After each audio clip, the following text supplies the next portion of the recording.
Hello everyone, welcome back to my channel GMB Today. I hope everyone is having a wonderful day.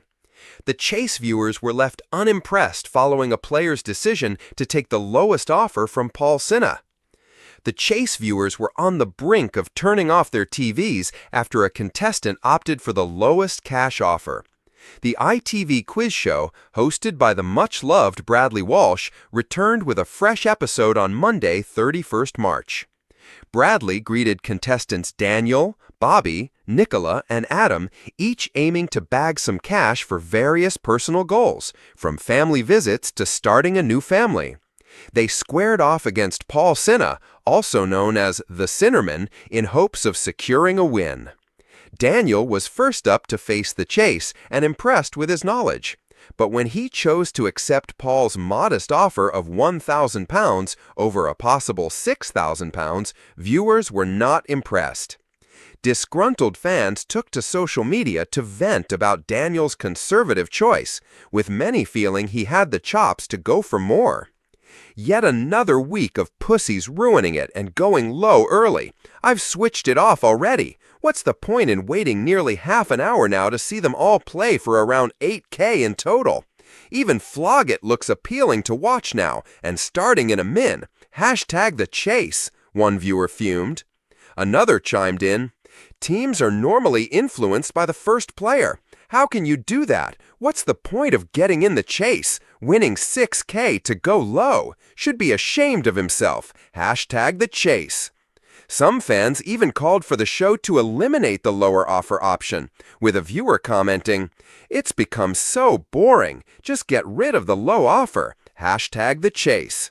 One viewer sharply suggested, "The Chase needs to get rid of the low offer option if it wants to keep going, with an audience. Hashtag the Chase."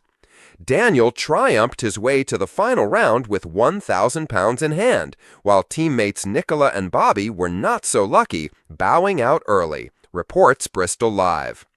Final contestant Adam took a daring leap by taking chaser Paul's high offer of £59,000, with fans on Twitter fully supporting the bold move.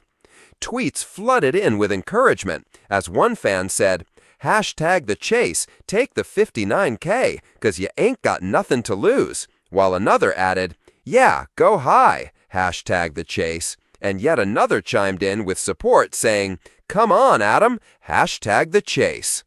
Despite the social media encouragement, Adam fell short of victory against the genius of the chaser, leaving only Daniel competing in the final for a modest £1,000. With the clock ticking down, Daniel was caught by Paul with just 46 seconds left, ultimately going home without the cash prize.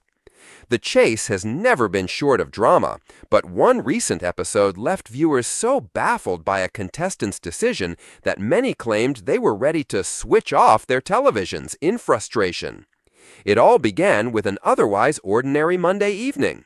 Bradley Walsh, as charismatic as ever, bounded onto the stage, cracking jokes with the studio audience.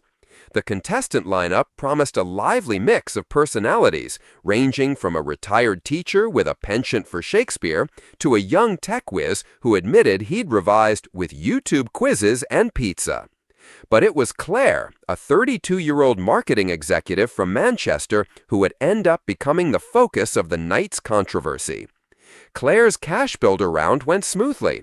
She raced through the quick-fire questions, confidently banking £6,000 for the team. Bradley teased her about how calm she seemed, to which she quipped, "I negotiate with clients every day. This is just another boardroom." The audience laughed, and so did Bradley. Little did anyone know that her next move would ignite an online storm. Facing off against Paul the Sinnerman, Claire was given the usual three offers. Stick with her hard-earned £6,000, take the lower offer of £1,000, or go for the tempting high offer of £50,000. It was a classic Chase moment, tension thick, the audience holding their breath, Bradley leaning in dramatically. After a moment of thought, Claire stunned everyone by choosing the lower offer. "Yes, I'll go for the £1,000, she said firmly, smiling nervously. The studio fell into a mix of gasps and groans, while Bradley threw his head back in disbelief. Even Paul raised an eyebrow, clearly bemused. Viewers at home didn't hold back either. Social media erupted within minutes. "Why on earth would you drop that low when you played so well?" wrote one fan on Twitter. Another fumed, "I swear, if people keep taking the lower offer, I'm switching this off. It ruins the whole game." The hashtag #LowOfferClaire even began trending as debates raged across fan forums. To her credit, Claire explained her reasoning. "I just want to make sure I get back to the team," she told Bradley, adding that the bigger picture mattered more to her than personal pride. "If we've got numbers in the final, we've got a chance." It was a strategic answer, but fans were divided. Some praised her for thinking of the team's chances, while others argued that she had played too cautiously and diminished the thrill of the game. One particularly passionate viewer wrote, "This show is about courage and knowledge, not hiding behind safety nets. If contestants keep picking the lower offer, it's not the chase anymore." As the round progressed, Claire actually delivered on her cautious promise. She answered steadily, avoided risky guesses, and successfully returned to the team with her modest £1,000 intact. Bradley congratulated her, though with a cheeky grin. "Well, you got what you came for, Claire, but I'll never forgive you for depriving us of the 50 grand chase." In the final chase, her decision did prove useful. With 4 team members facing Paul, they set a respectable target.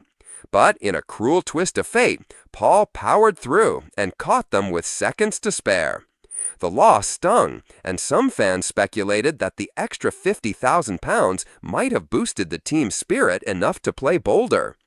As the credits rolled, the online backlash only grew louder. Posts flooded ITV's official page, some lighthearted, others threatening to switch off if contestants kept playing timidly. One viewer summed up the frustration. "We tune in for drama, not to watch people shrink away from a challenge. If I wanted safety, I'd watch gardening shows." Still, whether fans agreed with Claire's move or not, one thing was certain: the episode had sparked conversation, debate, and plenty of drama. And that, after all, is what keeps the chase alive.